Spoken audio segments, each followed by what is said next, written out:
The Omega Speedmaster. Where do I begin? This legendary timepiece has been an icon in the watchmaking industry for over half a century, and it's well deserved.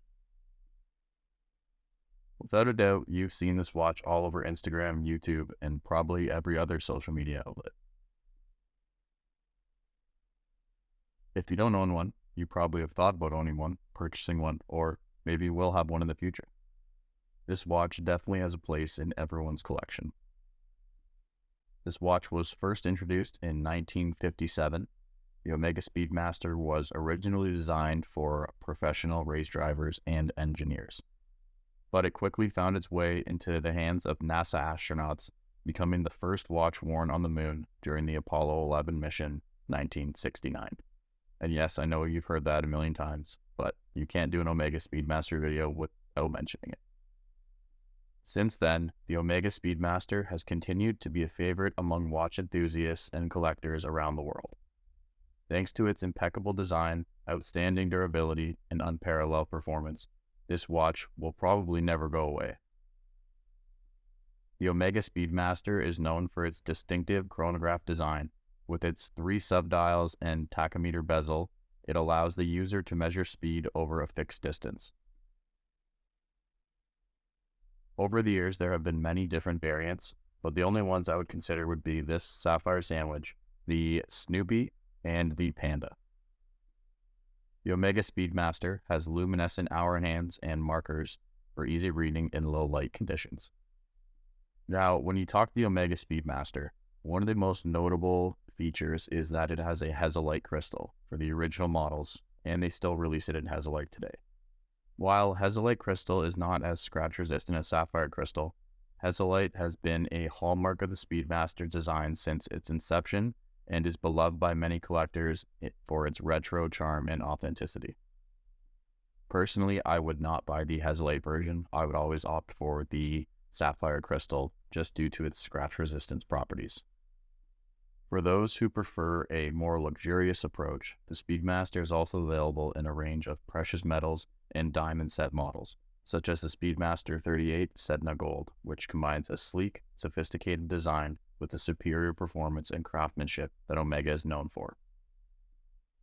This watch features 3 subdials, including a 30-minute recorder at the 3 o'clock position, a 12-hour recorder at the 6 o'clock position, and a small seconds dial at the 9 o'clock position. This current model, the stainless steel sapphire sandwich, weighs 161 grams on the bracelet, has a 20 millimeter lug distance between the lugs, is 13.5 millimeters thick, 42 millimeters in diameter, and has a 50 meter of water resistance. The case size being 42 millimeters in diameter can throw some people off, but due to the short lug distance on this watch, it fits like a dream. I would say it fits more like a 40 to 41. The sapphire crystal on this model is domed with anti-reflective treatment inside. The bracelet is made out of stainless steel and is extremely comfortable. I love the way that it feels, and the taper is very nice. The clasp is honestly one of my favorite clasps in the watch industry today, other than Rolex, of course, but I do still love it. In 1965, after extensive testing and evaluation, NASA selected the Omega Speedmaster as the official watch for the manned space missions, making it the first watch to be certified to be used in space. So I guess if NASA's saying it's good enough to be in space, they're probably also saying it's good enough to be in your collection. But I guess that's up to you. The layout of this watch is honestly just amazing. The tachometer, the hands, the indices, everything about it. It's just great. I love a chronograph, and obviously the Omega Speedmaster chronograph movement is exceptional.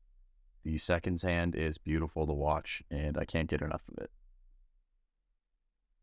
To work the chronograph movement, it's just standard with the top right pusher starting and stopping the movement, and the bottom right pusher resetting it.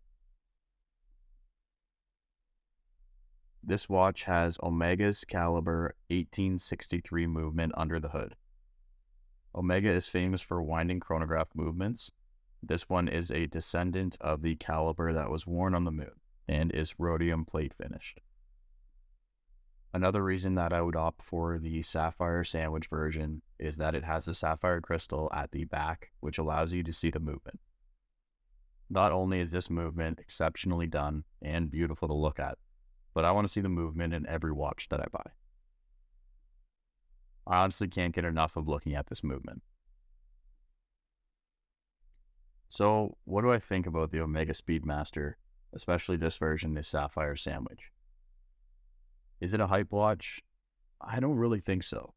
It honestly is a staple in the history of watchmaking and is an icon, and it will be forever. Now, it's said that every watch collector needs an Omega Speedmaster in their collection. Do I think that's the case?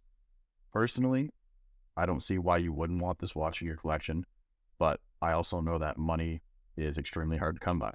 So would you spend this amount of money on this watch? That's up to you.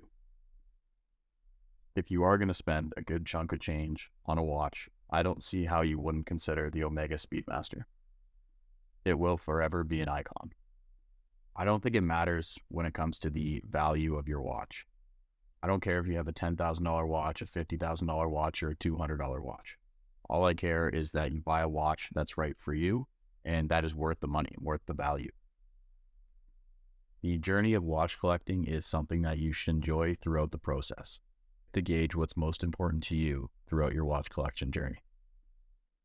When you put on the Omega Speedmaster, it doesn't just feel like any watch. You really feel the amazing build quality and the value for the money.